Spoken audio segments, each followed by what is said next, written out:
Good morning students, good morning class. तो students, जो हमारी लास्ट क्लास थी जिसमें हमने 10th आरबीएससी बोर्ड की साइंस की जो पहला चैप्टर है यानी बेसिक जो चीज़ें हैं वो हमने समझ ली थी। एक बार फिर से मैं आपको रिवाइज कराता हूँ कि लास्ट क्लास में हमने क्या पढ़ा था। हमने पढ़ा था कि साइंस होती क्या है, इसके बारे में, साइंस हम क्यों पढ़ते हैं इसके बारे में मैंने आपको बताया। इसके बाद जो परमाणु होता क्या है वो हमने समझा, अणु क्या होता है ये हमने समझा, इसके बाद यौगिक क्या होता है ये भी हमने समझा। ठीक, इसके बाद परमाणु की जो आंतरिक संरचना है ये कितने भागों से मिलकर बनी होती है, एक तो बाह्यतम भाग और एक नाभिक। नाभिक में कौन कौन से कण होते हैं और बाह्यतम कोश में कौन सा कण उपस्थित होता है, इलेक्ट्रॉन, प्रोटॉन, न्यूट्रॉन पर आवेश कितना होता है, इनकी द्रव्यमान संख्या कितनी होती है, ये हमने पढ़ लिया था। ठीक है, लास्ट की जो क्लास थी उसमें एक करेक्शन करना बच्चों, जो इलेक्ट्रॉन का आपने आवेश लिखा था 1.6 इंटू 10⁻⁻19 कूलम, यहाँ मैंने माइनस नहीं लगाया था, वो गलती हो गई थी। तो उस माइनस को यहाँ मतलब इलेक्ट्रॉन के आवेश के आगे आपको क्या लगाना है, माइनस लगाना है, और प्रोटॉन को जो आवेश था उसके आगे क्या लगाना है, प्लस लगाना है। ठीक है, एक चीज का ध्यान रखना, ये क्या है थोड़ा जल्दीबाजी में हो गया, यानी प्रोटॉन एक धनावेशित कण होता है इसलिए आवेश प्लस में आता है। ठीक है, और इलेक्ट्रॉन एक ऋणावेशित कण होता है इसलिए आवेश किस में आता है, माइनस में। आवेश दोनों पे क्या होता है, सेम होता है। इस चीज को आप ठीक कर लेना, ये थोड़ी सी माइनर मिस्टेक है जो मुझे बाद में पता लगी। ठीक है, इसको आप ठीक कर लेना। और आज की जो क्लास है वो हम स्टार्ट करते हैं। और आज की क्लास में हमारा जो टॉपिक होगा, हम पहले निकालना सीखेंगे इलेक्ट्रॉनिक विन्यास, या किसी भी धातु या धातु का इलेक्ट्रॉनिक विन्यास कैसे हम बनाते हैं, एस में कितने इलेक्ट्रॉन जाएंगे, पी में कितने इलेक्ट्रॉन जाएंगे, वो पूरा मेथड मैं आपको समझाऊंगा। इसके बाद हम निर्माण करेंगे यौगिकों का, धनायन और ऋणायन से यौगिकों का कैसे निर्माण होता है। ये आज की जो क्लास है इंपॉर्टेंट क्लास है। ठीक है, यानी केमिस्ट्री का जो पहला चैप्टर हम पढ़ेंगे, ठीक है, उसके लिए सबसे बेसिक क्लास है, ये आपको याद होना चाहिए, मतलब याद होना बहुत जरूरी है। तो स्टूडेंट, आज का जो हमारा टॉपिक होगा वो होगा इलेक्ट्रॉनिक विन्यास कैसे भरा जाता है, ये हम सीखेंगे एकदम बेसिक लेवल से। ठीक है, तो आप टॉपिक डाल लीजिए इलेक्ट्रॉनिक विन्यास, इलेक्ट्रॉनिक विन्यास, इलेक्ट्रॉनिक कॉन्फ़िगरेशन। ठीक है, इलेक्ट्रॉनिक विन्यास कैसे भरा जाता है ये हम आपको सिखाएंगे।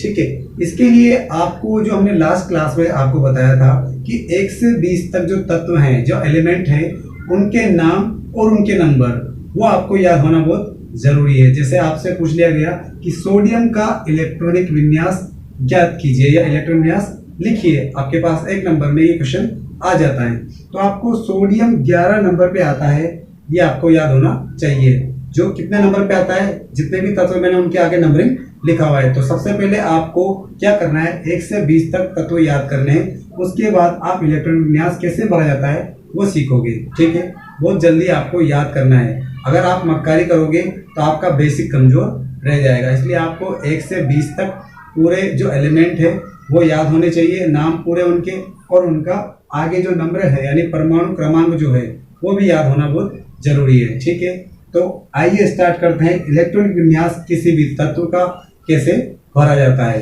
तो आप सबसे पहले चीज समझिए, बेसिक चीजें वो मैं आपको बताता हूँ।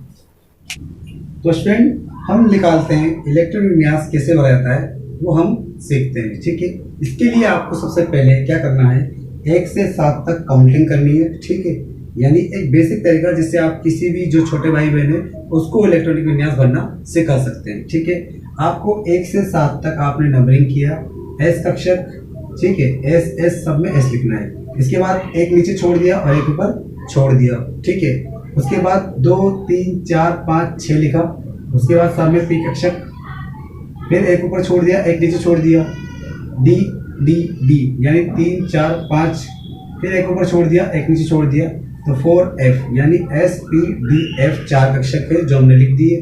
ठीक है, अब ये मैंने क्यों किया, क्योंकि जो 1S होता है, 1S क्या होता है, किसी बिल्डिंग में, जैसे मान लो किसी बिल्डिंग में छोटे से छोटा जो कमरा है उसका नाम क्या है, 1S है। ठीक है, तो 1S है। इसी प्रकार क्या होता है, जो परमाणु होता है इसमें जो सबसे जो छोटा कक्षक होता है वो क्या होता है, 1S। ठीक है, तो इलेक्ट्रॉन सबसे पहले कहाँ जाएगा, 1S में, तो 1S में चला गया। ठीक है, यानी यहाँ से इलेक्ट्रॉन 1S में चला गया। इसके बाद घूम के कहाँ आएगा, 2S में। यदि अपने पास ज्यादा व्यक्ति हैं तो हम इस कमरा, ये कमरा जब फुल हो जाएगा उसके बाद कहाँ बिठाएंगे, दूसरे कमरे में, जो हमारे पास क्या है 2S है।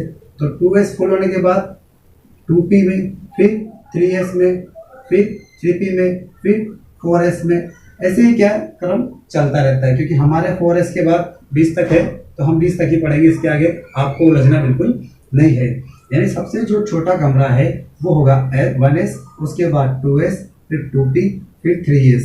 ये क्या है, एनर्जी लेवल के अकॉर्डिंग, यानी ऊर्जा के क्रम के आधार पर ये क्या हुए, कक्षक व्यवस्थित हुए हैं। यानी ये कम ऊर्जा वाला है, ये अधिक ऊर्जा वाला, ये उससे अधिक ऊर्जा वाला, ये उससे अधिक ऊर्जा वाला, ठीक है। यानी ऐसे क्रम क्या हुए, बने हुए हैं, ठीक है। अब हमारे पास दिया हुआ है पहला परमाणु हाइड्रोजन, हमें दिया है हाइड्रोजन का इलेक्ट्रॉनिक विन्यास आपको फाइंड आउट करना है। तो आप जाएंगे सबसे पहले कक्षक में, यानी हमारे पास 1S में हम चले गए, यानी 1S कक्षक में हम गए, ठीक है। 1S कक्षक यानी आप जानते हो S में मैंने बताया था कि अधिकतम इलेक्ट्रॉन 2 है, लेकिन हमारे पास हाइड्रोजन आता है पहले नंबर पर, ठीक है। यानी इसका परमाणु क्रमांक कितना होता है, 1 होता है। और जितना इसका परमाणु क्रमांक होता है उतने ही इसमें क्या होते हैं, इलेक्ट्रॉन होते हैं, और उतने ही क्या होते हैं, प्रोटॉन होते हैं। एक बार फिर से समझना, जितना परमाणु क्रमांक होता है उतने ही प्रोटॉन होते हैं, उतने ही क्या होते हैं, इलेक्ट्रॉन होते हैं, ठीक है। अब आगे देखिए, हमें दिया गया है कि हाइड्रोजन का इलेक्ट्रॉनिक विन्यास आपको भरना है। तो हमने 1S कक्षक लिखा, इसका परमाणु क्रमांक 1। अब हमें एक व्यक्ति को बिठाना है, और S में बैठ सकते हैं 2, तो हमने भर दिया, एक व्यक्ति को ऊपर बिठा दिया। यहाँ पर व्यक्ति को कहाँ बिठाना है, ऊपर बिठाना है, ठीक है। इसी प्रकार आपको दिया हीलियम का, दूसरे नंबर आता है हीलियम। तो हीलियम का इलेक्ट्रॉन विन्यास, यह पहला कमरा हमारे पास 1S, और इसमें अधिकतम 2 बैठ सकते हैं। तो हमारे पास व्यक्ति कितने, 2, तो 1S2, ठीक है। इसके बाद आता है लिथियम, क्या था हमारे पास, लिथियम 3rd नंबर पे, ठीक है। अब हमारे पास 1S एक कमरा है, तो हमने 1S में 2 व्यक्ति तो बिठा दिए, सबसे छोटा कमरा। इसके बाद ये फुल हो गया, क्योंकि S में कितने बैठते हैं, 2 व्यक्ति बैठते हैं, यदि S में अधिकतम इलेक्ट्रॉन 2 भरे जाते हैं, तो 2 भर गए। अब 3 में से जब 2 भर दिए तो बचा कितना हमारे पास, 1। तो वो 1 कहाँ जाएगा, इसके बाद जो बड़ा कमरा है, इसके बाद जो आता है ऊर्जा के अकॉर्डिंग, यानी ये कम ऊर्जा वाला है या इससे अधिक ऊर्जा वाला हो, ठीक है। तो हम आगे चले गए 2S कक्षक में, अधिक ऊर्जा वाले कक्षक में, ठीक है। क्योंकि 1S के बाद थोड़ा जो बड़ा कमरा होता है वो कौन सा होता है, 2S होता है, ठीक है। 2S में गए, तो 2S में हमारे पास S में कितने बैठ सकते हैं, 2, तो हमने किसको बिठा दिया, 1। यानी हमारे पास जो इलेक्ट्रॉन विन्यास हुआ लिथियम का 1S2 2S1, ठीक है। इसके बाद हमारे पास हाइड्रोजन, हीलियम, लिथियम, ये बेरिलियम, ये आता है 4 नंबर पे, ठीक है। तो 4 नंबर पे आया हमारे पास। आप देखिए इसको, हमारे पास ये 4 इलेक्ट्रॉन बिठाने हैं, तो 1S2 तो हो गई, सही 2 इलेक्ट्रॉन भर गए। इसके बाद 2S कितना हो जाएगा, 2, क्योंकि 2 और 2 कितने हुए, 4। अब यहाँ पर देखिए आप, ये भी क्या हो गया, फुल हो गया। तो इसके बाद जो अगला एलिमेंट होगा, यानी hydrogen, helium, lithium, beryllium, boron. Boron का इलेक्ट्रॉनिक विन्यास आप देखिए, हमारे पास बोरोन आता है 5 नंबर पे, तो ये 1S2, ये 2S2, और 2P क्या हो जाएगा, 1, क्योंकि 2S के बाद कहाँ जा रहा है इलेक्ट्रॉन, P में, और P में अधिकतम इलेक्ट्रॉन 6 हो सकते हैं। तो हमने क्या कर दिया, 1 भर दिया, 5 होंगे तो हम भर देंगे, लेकिन हमारे पास कितने हैं, 5 है, तो हमने 5 भर दिए। तो बोरोन का इलेक्ट्रॉन विन्यास 1S2 2S1 और 2P, 1S2 2S2 और 2P 1 होगा, ओके। आगे और एलिमेंट है जो हम देखते हैं, पहले इसको आप एक बार नोट कर लीजिए। तो स्टूडेंट, हमने बोरोन तक इलेक्ट्रॉन विन्यास भरना आपको सिखा दिया है। अब carbon, nitrogen, oxygen, fluorine, neon, ठीक है, इनका देखते हैं। हमारे पास वही सबसे छोटा जो कमरा है, क्योंकि जो हमारे काम का है वो हमने ऊपर लिख रखा है, यानी 1S2, यानी 6 व्यक्ति है, हमें 6 व्यक्ति को ही क्या करना है, बिठाना है, ठीक है। तो 1S हमारे पास 2 व्यक्ति बैठ सकते हैं, तो हमने 2 व्यक्ति बिठा दिए। इसके बाद हम चले गए 2S, तो ये 2S में भी 2 व्यक्ति बैठ सकते हैं, तो हमने 2 व्यक्ति बिठा दिए। तो हमारे पास 6 है व्यक्ति, हो गए 4, अब 2 बाकी बचे। तो इसके बाद कौन सा कमरा आता है हमारे पास, 2P, यानी कौन सा कक्षक, 2P कक्षक। अब इसमें बैठ सकते हैं 6, तो 2 आसानी से बैठ जाएंगे, तो हमने 2 बिठा दिए, ठीक है। इसके बाद सेम ऐसा ही चलेगा कि हमारे पास इसमें 7 है, तो ये 1S2 2S2 और 2P कितना हो जाएगा, 3, क्योंकि 4 और 3 7, P में 6 बैठ सकते हैं, तो हमने भी तो 3 बिठाए, यानी 3 और बैठ सकते हैं। तो अगला परमाणु देखिए आप, हमारे पास 1S2 2S2 और 2P कितना हो जाएगा, 4, तो 2 2 4 और 4 8, ठीक है। इसके बाद हमारे पास ये 1s2 2s2 और 2p कितना हो जाएगा 5, p में अधिकतम बैठ सकते हैं 6, हमने अभी 5 बिठाए। इसके बाद 1s2 2s2 और यहाँ पर 2p कितना हो जाएगा 6। तो स्टूडेंट अब आते हैं 11 नंबर पे, जो हमारा तत्व होता है उसका नाम है सोडियम, मैग्नीशियम 12, एल्यूमिनियम 13 और 14वें नंबर का हमारा जो क्वेश्चन मतलब जो तत्व होता है वो होता है सिलिकॉन, ठीक है। यानी सोडियम का हमें इलेक्ट्रॉन विन्यास भरना है, ठीक है। तो सोडियम तक चले, हमारे पास 11 इलेक्ट्रॉन है, तो 1s2, इसके बाद 2s2 और 2p6, यानी 10 तक तो हमने कंप्लीट भर दिया, हमें याद है 1s2 2s2 2p6 हो गया।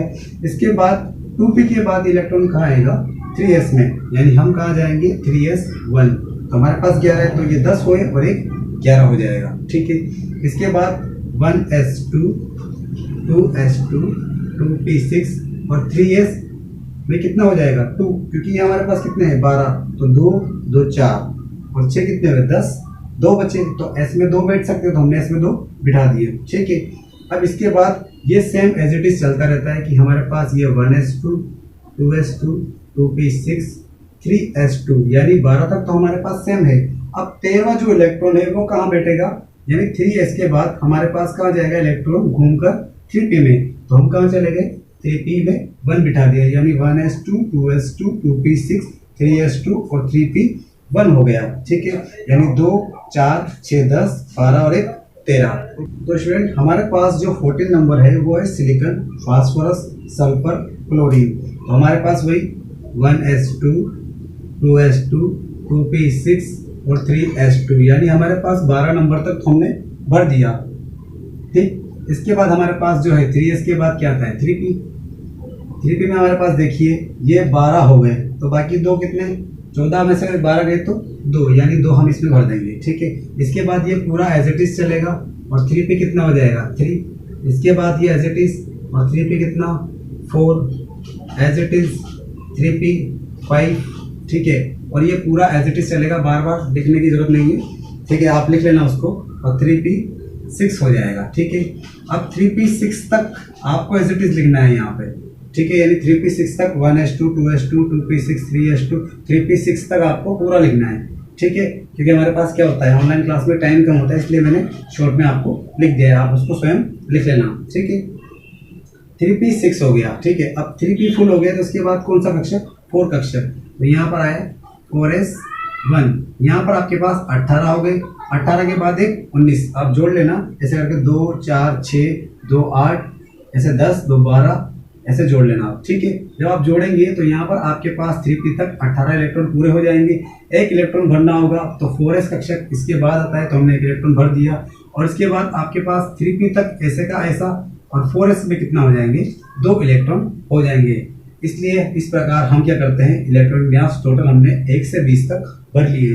वो कैसे भरे, क्योंकि जब हमें परमाणु का नंबर और परमाणु का नाम याद है और हमें पता है कि सबसे जो छोटा कक्षक है यानी ऊर्जा के आधार पर वो 1s होता है, उसके बाद 2s 2p 3s 3p 4s, ये हमें याद है, तो हम इलेक्ट्रॉनिक विन्यास जल्दी से भर देंगे, ठीक है। तो मैंने आपको बिल्कुल बेसिक लेवल पे समझाया कि इलेक्ट्रॉनिक विन्यास कैसे भरा जाता है, ओके। तो वीडियो को आप लाइक करें, दोस्तों को चैनल के बारे में बताएं, अधिक से अधिक इसी चैनल पर आपकी जो 10th की क्लास है वो साइंस और मैथ की आपको प्रोवाइड की जाएगी, पूरा फ्री कोर्स है। तो आपको क्या करना है कंटिन्यूटी रखनी है, और जो मैंने बोल दिया वो आपको करना है। मैंने बोला कि 1 से 20 तक तत्व याद करो, उनके जो परमाणु क्रमांक है वो आगे लिखे हुए हैं वो आप याद कर लीजिए। इसके बाद इलेक्ट्रॉन विन्यास कैसे भरा जाता है ये मैंने आपको सिखा दिया, तो आपको ये भी याद होना चाहिए, ठीक है। अब इसके बाद जो हमारा टॉपिक होगा वो होगा मूलकों से यौगिक का निर्माण, ठीक है। वो हम आज का जो हमारा नेक्स्ट टॉपिक है, अगला टॉपिक है, वो आप डाल लीजिए मूलकों से यौगिकों का निर्माण। मूलक आपके पास धनायन हो सकता है और ऋणायन हो सकता है, ठीक है। धनायन आपके पास जो मैंने लिखाए हैं कुछ मोस्ट इंपोर्टेंट जो आपको एग्जाम में मतलब अपने जो 10th बोर्ड है उसमें काम आएंगे, और आगे आपके जो भविष्य में आप यदि साइंस मैथ लेते हैं तो वहां पर भी काम आएंगे, ठीक है। तो आपके पास जो पहला आयन होता है वो होता है हाइड्रोजन आयन H+, दूसरा सोडियम आयन यानी Na+, ठीक है। आपके पास होता है तीसरा potassium ion K+, fourth number पे आपके पास सिल्वर आयन Ag+, यानी कुछ धनायन में लिखा है और कुछ क्या है ऋणायन भी मैं दिखाऊंगा। ठीक है, ये +1 वाला है और ये +2 वाला है। ये +1 वाला कैसे बना, ये +2 कैसे बना, ये भी मैं आपको समझाऊंगा। पहले आपको क्या करना है कि मैंने जो इलेक्ट्रॉन विन्यास आपको लिखना सिखाया है वो आपको बिना देखे लिखना है 20 तक। ठीक है, उसके बाद आपको पूरे जो धनायन है जैसे hydrogen, sodium, potassium, silver, lithium, ammonium, barium, calcium, magnesium, zinc, ferrous, ferric, cuprous, cupric, ये जितने भी धनायन में लिखा है वो आपको याद होने चाहिए। इसी के बाद आप यौगिक का नाम अपने आप बनाना सीख जाएंगे और नाम से कंपाउंड यानी नाम से सूत्र और सूत्र से नाम दोनों आप सीख जाएंगे। ठीक है, तो आपको सबसे पहले क्या करना है, ये जो धनायन में लिखा है वो आपको एक कॉपी के अंदर लिखना है पीछे रफ पेज में। ठीक है, याद करने के हिसाब से, नोट्स में तो लिखना है सही, याद करने के हिसाब से इनको पहले याद करना है। उसके बाद हम यौगिक निर्माण कैसे होगा वो समझेंगे। ओके, तो ये धनायन आप नोट कर लीजिए। तो स्टूडेंट जो बाकी हमारे पास धनायन थे वो आप नोट कर लीजिए। यानी प्लम्बस यानी Pb2+, प्लम्बिक यानी Pb4+, मर्क्यूरियस यानी Hg2+, और मर्क्यूरिक Hg2+, ये हमारे पास क्या होता है मर्क्यूरस होता है। ठीक है, मर्क्यूरिक यानी Hg2+ होता है ओनली, यानी यहाँ पर 2 नहीं होता है, यानी मर्क्यूरस में यहाँ पर क्या होता है 2 होता है। ठीक है, इसके बाद आपके पास एल्यूमिनियम है, एल्यूमिनियम 3+। अब बाकी कुछ ऋणायन है जो आप देखिए, हाइड्रोक्साइड OH-, क्लोराइड यानी Cl-, फ्लोराइड यानी F-, bromide Br-, iodide I-, sulphate SO4 2-, ये माइनस है यहाँ पर, ये आप ध्यान से लिखना। ठीक है, कार्बोनेट CO3 2-, पेरोक्साइड O2 2-। ठीक है, इसके बाद ऑक्साइड है आपके पास O2-, ऊपर वाला माइनस है नीचे नहीं है। ठीक है, सल्फाइड यानी S2-, बाइकार्बोनेट यानी HCO3 2-, साइनाइड यानी CN-, और फॉस्फेट यानी PO4 3-। यानी हमने कुछ धनायन और कुछ ऋणायन लिख लिए हैं, फिर भी आप जब इसको बुक में या अपने नोट्स में जब लिखेंगे तो थोड़ी सी नीचे जाकर रखना। ठीक है, ताकि कुछ जो धनायन है जो हमें याद नहीं है, हम यदि मिस हो गए तो हम क्या करेंगे वहां पर लिख लेंगे। ठीक है, तो आपको आज की जो क्लास है जिसमें मैंने इलेक्ट्रॉनिक विन्यास जो लिखा है वो आपको पूरे समझ में आ जाने चाहिए, यानी आपको लिखकर देखना है एक बार घर पे। ठीक है, 1 से 20 तक तत्व और उनके इलेक्ट्रॉनिक विन्यास आपको याद होने चाहिए अगली क्लास के अंदर। ठीक है, इसके बाद जो मैंने धनायन लिखा है पूरे वो आपको याद होने चाहिए और ऋणायन जो लिखा है वो आपको याद होने चाहिए। इसी के बाद जो हमारी अगली क्लास होगी जिसमें हम क्या करेंगे, यौगिकों का निर्माण, और यहाँ पर Pb2+ क्यों बना, यहाँ पर OH- क्यों बना, यहाँ Cl- क्यों आया, -2 क्यों नहीं आया, इन सब के क्या रीजन है वो मैं आपको अगली क्लास के अंदर बताऊंगा। ठीक है, तो आपको क्या करना है, जितने भी 9th और 10th के हैं दोनों स्टूडेंट इसी को पढ़ सकते हैं क्योंकि बेसिक क्लास है, तो अधिक से अधिक दोस्तों को शेयर करना है। Thank you so much, Pradeep Kumar, Rajasthan. ठीक है, और यदि वीडियो के अंदर छोटी मोटी आवाज पीछे से आ जाती है तो उस पर आपको कॉन्सेंट्रेट नहीं करना है।